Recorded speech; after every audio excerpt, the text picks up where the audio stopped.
Саламатсыңдар ма 8-ші А сыныбы? Отырыңдар. Сыныпта кім жоқ балалар? Өте жақсы. Олай болса, Қазақстан тарихы пәнінен сабағымызды бастаймыз.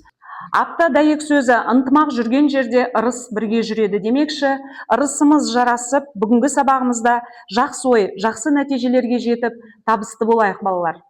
Бүгінгі Қазақстан тарихы пәнінен өтетін тақырыбымыз балалар, әскери коммунизм саясатынан жаңа экономикалық саясатқа көшу. Зерттеу сұрағы: Қазақстан үшін жаңа экономикалық саясаттың артықшылықтары қандай болды? Оқу мақсаты: деректер мен дәйектерді салыстыру арқылы жаңа экономикалық саясаттың нәтижесінде орын алған өзгерістерді талдау. Олай болса, ой қозғау мақсатында алдыңғы сабағымызды бекіту үшін балалар тарихи терминдер беріледі. Осы тарихи терминдердің мағынасын ашып, оған бір мысал келтіру тапсырмасы ұсынылады. Олай болса, балалар тақтадағы тарихи терминдер саясат, соғыс, ашаршылық термин сөздерінің мағынасын ашу және оған бір мысал келтіру. Балалар, бүгінгі сабақта сіздер өз-өздеріңізді бағалайтын боласыздар. Әрқайсыңыздың алдыңызда өзін-өзі бағалау парағы бар. Сабақтың әр кезеңінде өздеріңізді бағалап отыратын боласыздар. Ал олай болса, тарихи терминдер сөздерінен бастайық. Мағынасын ашу: саясат. Кім айтады балалар? Айта ғой. Саясат мемлекетті басқару, мемлекетті тәртіпке орнату. Ол орнату және шешім қабылдау ісі. Жақсы. Мысал бар ма? Ол саясатқа мысалымыз әскери коммунизм саясаты кезінде азық-түлік салғырты болған, яғни азық-түлікті күштеп тартып алу болған, және де ірі өнеркәсіптерді мемлекет қарамағына өткізу. Солай әскери коммунизм соғыс кезінде барынша азық-түлікті экономдау болды. Өте жақсы. Ал балалар, әр дұрыс жауапты мен мынандай сол кездегі 1921 жылғы эквивалент червонец ақшасымен бағалайтын болам. Айсана саясат мағынасын ашқан үшін 1 червонец, және іңкәр саясатқа мысал келтірген үшін 1 червонец эквивалентімен бағаланатын болады. Ары қарай кеттік. Соғыс. Соғыс дегеніміз жалпы екі мемлекеттің арасындағы келіспеушілік. Ол белгілі бір жерден болмаса бір затқа таласудан тұратын ұрыс. Оған мысал келтіретін болсақ, екінші дүниежүзілік соғысты алсақ болады. Екінші дүниежүзілік соғыс 1939 жылы басталып, 1945 жылы аяқталған болатын. Өте жақсы. Тағы мысал бар ма осы соғысқа? Соғысқа мысал келтірсем болады. Мысалға азамат соғысы. Азамат соғысында Қызылдар армиясы мен Ақтар армиясы билікке келу үшін соғысады. Және бірінші дүниежүзілік соғысы 1914-1918 жылдар арасында Антанта мен Үштік одақ арасында болды. Өте жақсы. Олай болса, соғыс терминін ашқан еңлікке 1 червонецпен бағаланады, Абылайға 1 червонец эквивалентімен бағаланады. Өте жақсы балалар. Келесі сөз ашаршылық. Мағынасын кім ашады? Тахмина. Аштық дегеніміз адамдардың ұзақ уақыт бойы тамақ жетіспеушілігінен жаппай ашығуы. Мысалға алатын болсақ, 1921-22 жылдардағы ашаршылық. Республиканың басым бөлігінде қуаңшылық орын алып, жұт жайылады. Жұттың кесірінен 80% мал қырылып қалады. 1921 жылдың қарашасында аштықтың кесірінен республикадағы 1/3 бөлігін құрап, 2 миллион адам ашығады. Аштық болған аумақтар картадан көрсетсем бола ма? Әрине. Жақсы, көрсете ғой. Қазақстан саяси картасы, тақырыптық картасы тұр. Ашаршылық болған аймақтар, олар осы батыс және де орталық Қазақстан. Қай губерниялар? Ақтөбе, Орал губерниясы, Бөкей және Қостанай, Ақмола. Өте жақсы. Тахмина кезекті тарихи термин сөзді толық ашқан үшін және оған толық мысал келтірген үшін 1 червонецпен бағаланатын болады. Өте жақсы. Ал тарихи терминдердің мағынасын бірінші қатардан жақсы айта ғой. Мен ашаршылыққа мысал келтіргім келіп тұр. Яғни 1932-33 жылы болған қолдан жасалған қайғылы оқиға жайлы. Яғни бұл кеңес үкіметінің қате саясатына байланысты көптеген қазақ халқының малдары тәркіленіп, оларды күштеп ұжымдастырды. Бұның кесірінен көптеген ашаршылықтар болып, азық-түлік жетіспей адамдар қаза таба бастады. Яғни миллиондаған адамдар қаза тауып, қалған адамдар өздерін аман алып қалу үшін басқа тыс елдерге көше бастады.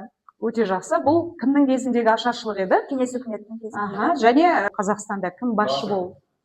Голощекин. Өте жақсы. Нұрайға да өте мықты мысал келтірген үшін бір червонецпен бағаланатын болады. Ал оқушылар, сіздер өте жақсы саясат, соғыс, ашаршылық терминдерінің мағынасын ашып, оған тарихтағы мысалдарды келтірдіңіздер, осы жеке жұмыста бағаландыңыздар. Өте жақсы. Саясат жалпы мемлекеттің басқару іс-шаралары деп алатын болсақ, осының алдындағы тақырыпта біз әскери коммунизм саясатымен жете танысқан болатынбыз. Қай соғыстың кесірінен осы саясат елде белең алды? Азамат соғысының кесірінен. Азамат соғысында саясат, экономика тек соғысқа бұрылды, я? Жақсы. Ал ашаршылық бұл қазақ даласында екі ашаршылық болған. Бірінші ашаршылықты жаңа Тахмина өте жақсы айтып өтті, мысал келтіріп, ал екінші ашаршылық, қолдан жасалынған ашаршылықты Нұрай жақсы айтып өтті. Алдыңғы тақырыптарда біз екінші ашаршылық туралы айтатын боламыз. Ал балалар, бізде сабағымыздың келесі қадамы бұл карточкалық паек ойыны деп аталады. Мен сіздерге қазір қолдарыңызға осыны алдындағы тақырыпта өткенбіз. Әскери коммунизм саясаты кезінде, елде азамат соғысы белең алған кезде халыққа ақша емес, оның орнына не берілді? Карточка берілді, карточкалық паек берілді. Міне осындай карточкалық паек документімен, құжатпен сіздер қазір танысатын боласыздар. Жалпы дескрипторына қарасаңыздар, тарихи дерекпен танысу 1 ұпай, берілген тапсырманы орындау 4 ұпай. Яғни жұптық жұмыс. Әр жұпқа мен бір карточкалық паектан берем. Яғни бұл тек құр карточкалық паек емес, бұл үлкен құжат, документ.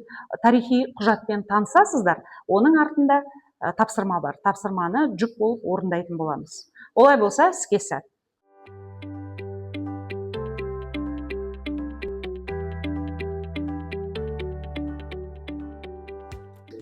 Олай болса, 3 минут уақытымыз өтті, балалар. Дайындыққа берілген карточкалық паек ойынын бастаймыз. Жұптық жұмыс. Қай жұп дайын? Жұптық жұмыста бізге берілген сұрақ жест қашан енгізілген? Жест 1921 жылы наурыз айында РКП-ның 10-шы съезінде Владимир Лениннің бұйрығымен жест енгізілген. Және жаңа экономикалық саясат кезінде азық-түлік салғырты енгізілді. Жерді жалға беруге және жалға алуға болды.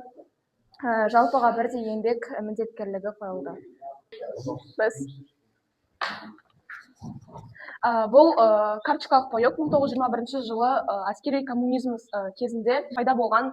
Мысалға, әр отбасыға, әр үйге өлшеммен, граммен аз мөлшерде берген.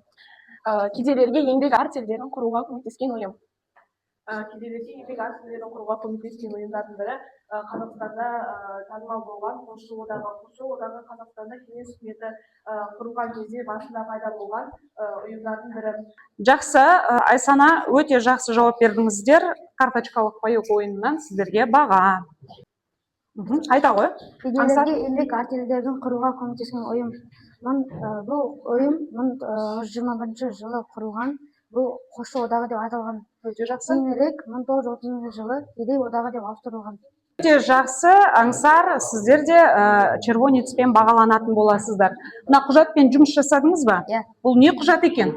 Бұл сол уақыттардағы магазиндегі дүкендерге керек карточкалар, я? Яғни карточкалық паек. Бұл жерде азық-түлік қалай берілетін болған? Граммен. Қандай азық-түліктер көрсетілген екен? Балық, май, қант және басқа азық-түліктер граммен берілген екен, я? Біз мынау карточкалық паекпен таныстық. Бұл жақта азық-түліктер бізде хлеб және мука. Граммен берілген. Граммен берілген. Тарихи құжатпен жұмыс жасадыңыздар. Біздің сұрақ жесттің негізгі белгісі. Жест саясатының негізгі белгісі бұл нарық элементтерін уақытша енгізу арқылы экономиканы қалпына келтіруі болған. Толығырақ айтатын болсақ, мемлекет бақылауды сақтай отырып, жеке сауда мен өнеркәсіпке рұқсат берілген. Алайда ірі өнеркәсіптер мен банктар мемлекет бақылауында қалды. Өте жақсы. Азық-түлік салғыртының орнына не енгізілді? Карточкалық паек жойылып, азық-түлік салығы енгізілді. Жақсы, балалар. Өте жақсы жауап бердіңіздер. 2 жұпқа бағалап қояйын. Ал олай болса, балалар, бүгінгі біздің өтіп атқан тақырыбымызына жест саясатына қатысты мен сіздерді тағы бір ақпарат көзімен таныстырғым келеді. Назар саламыз. 1921 жылы наурыз сәуірде азық-түлік салығы енгізілді. Қорасында 6 бас малы немесе одан да аз ірі қара малы бар малшы шаруашылықтары салықтан босатылды. Ірі жәрмеңкелер қайта жұмыс жасай бастады. Сауда биржалары ашылды. Ауылдар мен деревняларда азық-түлік салығы енгізіліп, өнімнің 30% ғана алынған. Ал әскери коммунизм кезінде астықтың неше пайызы алынған екен? 70%. Ал ЖЭС кезінде қанша пайызы? 30% алынған. Ал балалар, олай болса, бүгінгі сабағымызда біздің бір тұлғаның портреті тұр. Таныдыңыздар ма, кім екенін? Владимир Ильич Ленин, иә?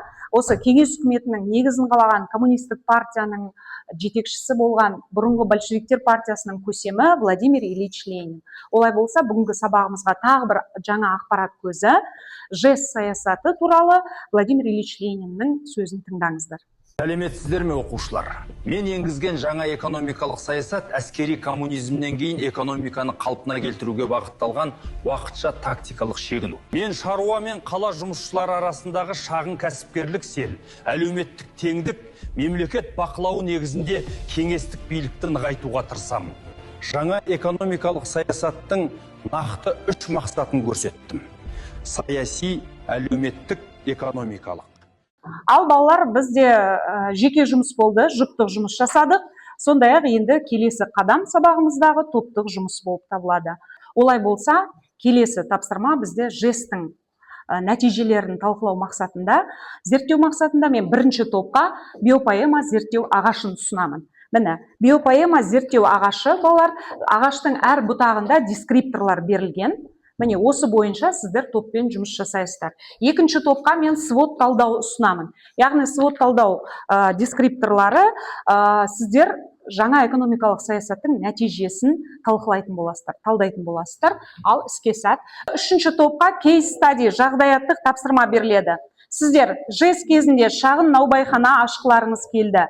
Сіздерге қандай мүмкіндіктер бар, қандай қиындықтар бар? Олай болса, іске сәт, балалар, міне тапсырма сіздерге. Топтық жұмысқа берілетін уақыт 5 минут.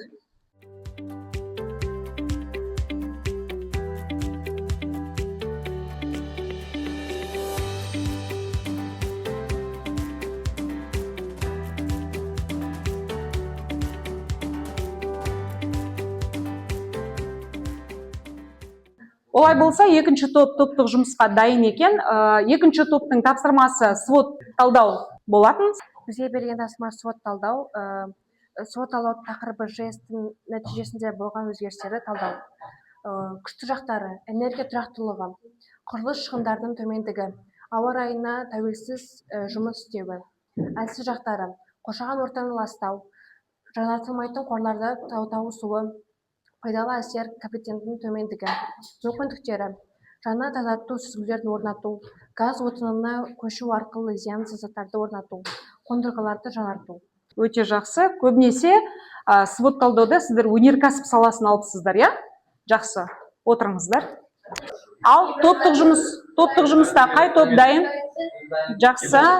Бізге берілген тапсырма ол биопоэма. Саясаттың аты жөні ЖЭС, яғни жаңа экономикалық саясат. Оны ерекшелейтін үш дүниесі: азық-түлігі салғырты алынып, салық енгізілді. Жеке меншікке рұқсат берілді, нарық элементі енгізілді. Жаны қаламайтын үш дүниесі: әлеуметтік теңсіздік келмеді және социализмге қайшы элементтер болды. Алып-сатарлық пен баға тұрақсыздығы болды. Жақсы көретін үш дүниесі: ауыл шаруашылығы дамыды, халықтың тұрмысы жақсарды және экономика тез қалпына келтірілді. Өте жақсы. Келесі, еңлік. Бұл саясаттың қорқатын үш дүниесі: капитализмнің қайта орнауы, әлеуметтік теңсіздіктің өсуі және азық-түлік пен экономиканың тұрақсыздығы. Ал осал тұсы ол әлеуметтік теңсіздіктер күшейді, яғни байлар мен кедейлер болып бөлінетін болды.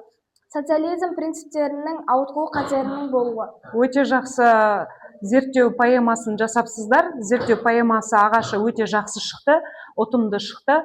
Сондықтан да сіздерге дескриптор бойынша толық баға беріледі, 6 балл, иә? Жақсы, отырыңыздар. Ал балалар, үшінші топтық жұмысына кезек берейік. Кейс стади болатын. Біз наубайхана ашқымыз келді. Бірінші, біз үлкен наубайхана ашуға тырыспадық. Алдымен шағын үйдегі пешпен кішігірім нан пісіріп бастаймыз. Қарапайым өнімдерден.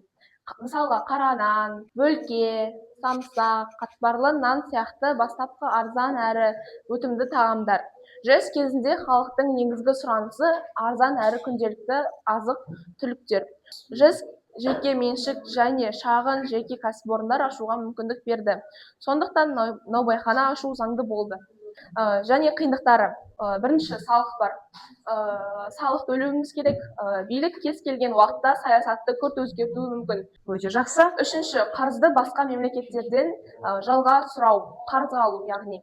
Яғни біз Қытайдағы атақты серіктес таптық. Оның аты Ранран Шоу. Өте бай, ықпалды медиамагнат.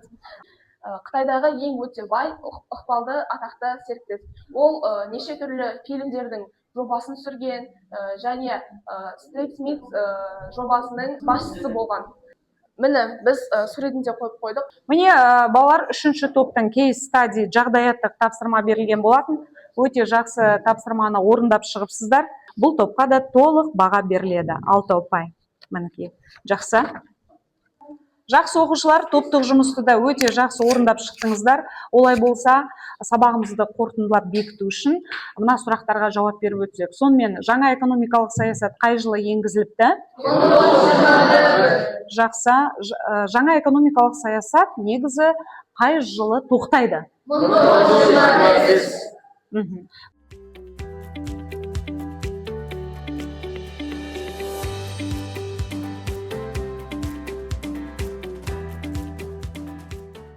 Балалар, бүгінгі сабақтың да соңына келіп қалдық. Қазір алдарыңызға кері байланыс парақшалары берілді. Бұл кері байланыс мұғалімге жедел хат деп аталады. Осыны толтырып бересіздер.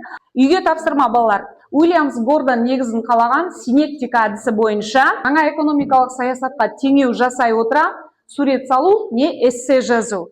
Бүгінгі сабақта өте жақсы білімін көрсетіп, нақты дескриптор бойынша жауаптарын берген оқушыларды бағалап өткім келеді.